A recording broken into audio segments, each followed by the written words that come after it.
আমি এবারে প্রথমেই সিসিটিভি ফুটেজটা দেখাতে চাই, যেটাতে দেখা যাচ্ছে যে টাকাটা চুরি করেছে। আমি পুরো ঘটনাটাই পর দিব, যার পর যেটা ঘটেছে, যার পর যেটা আমি করেছি, চাকরি ছাড়ার পরেও সেগুলো আমি পর দেব। এবং আমি ভিডিওটা যখন দেখাবো তখন বলে 15:14 টাকা তুলবে, অর্থাৎ 3:14।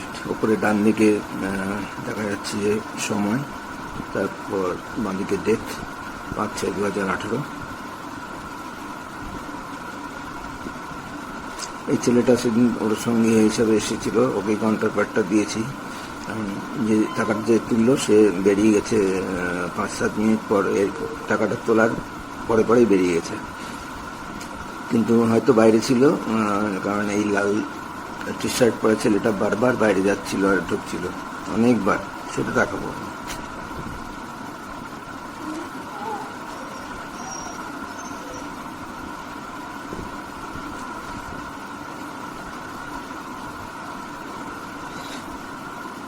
এই টাকাটা চুরি করলো সে, কিন্তু পরে কখনো আর আসেনি।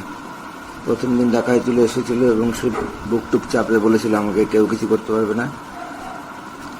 ও কথাটাই ঠিক হয়েছে। আমাদের চিফ ম্যানেজারই এবং যে অন্যান্য অফিসার, স্টেট ম্যানেজার, ওদের কথাই রেখেছে, চোরের কথা রেখেছে, ওকে কেউ কিছু করতে পারেনি। চোরের যে মালিক, ক্যাশকেট কাস্টমার, খুব ইম্পর্টেন্ট কাস্টমার, সেও প্রথম দিনই বলেছিল ও টাকা চুরি ফুরি হয়নি, দেখেন ব্যাংকেই আছে টাকা।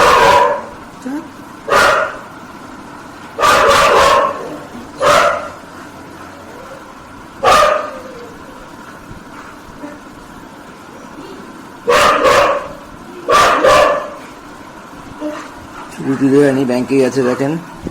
এই কথাটা আমার কানে গেছিল, জোরেই বলেছিল এবং আমার এটা খুব অপমানিত বোধ করেছিলাম। যার মানেটা হচ্ছে টাকাটা চুরি টুরি হয়নি, ক্যাশিয়ার অর্থাৎ আমি টাকাটা কোথাও লুকিয়ে বা সরিয়ে রেখেছি, এটা পরিষ্কার ইঙ্গিত। এবং সেই কথাটাই ব্যাংক লাস্টে প্রচার করলো যে কোনো চুরি হয়নি, ওখান থেকে অন্য কোনোভাবে খোয়া গেছে। মানে মিথ্যা কথা বলে আমাকে এত অপদস্থ, যেখানে আমি সারা জীবনে কখনোই অপমানিত হওয়ার মতো কোনো কাজ করিনি এবং করেও নি কেউ।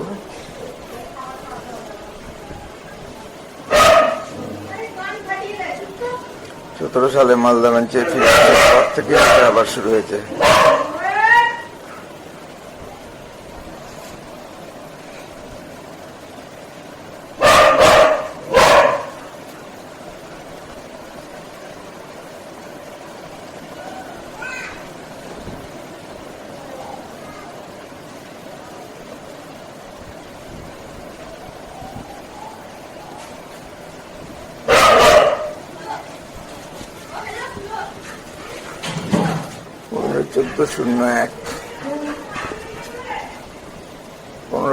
অর্থাৎ 3:14 ঠিক ডানারটা উঠিয়ে টাকাটা তুলে নিয়েছে।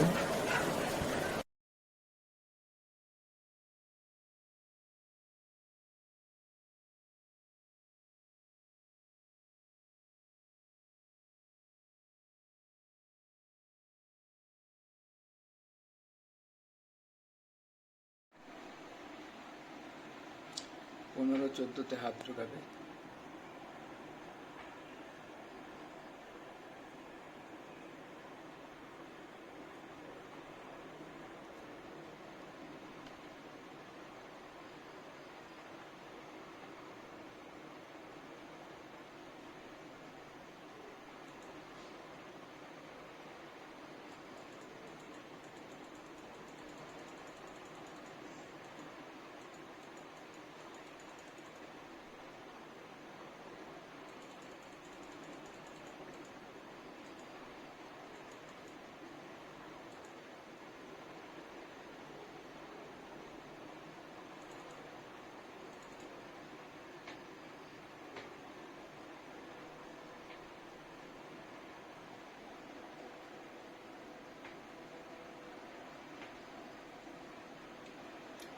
টাকা উঠালো, তারপরে যে টাকা দেয়নি সেটা জানতে হবে।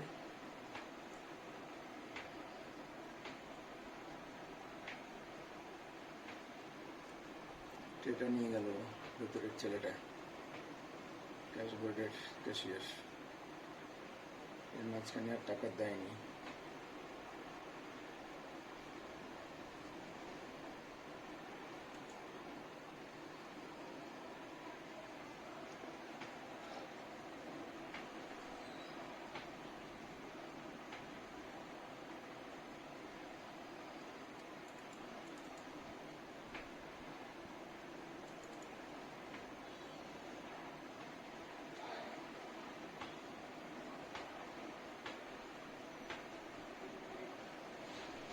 ব্যাস, ও উঠে চলে গেল।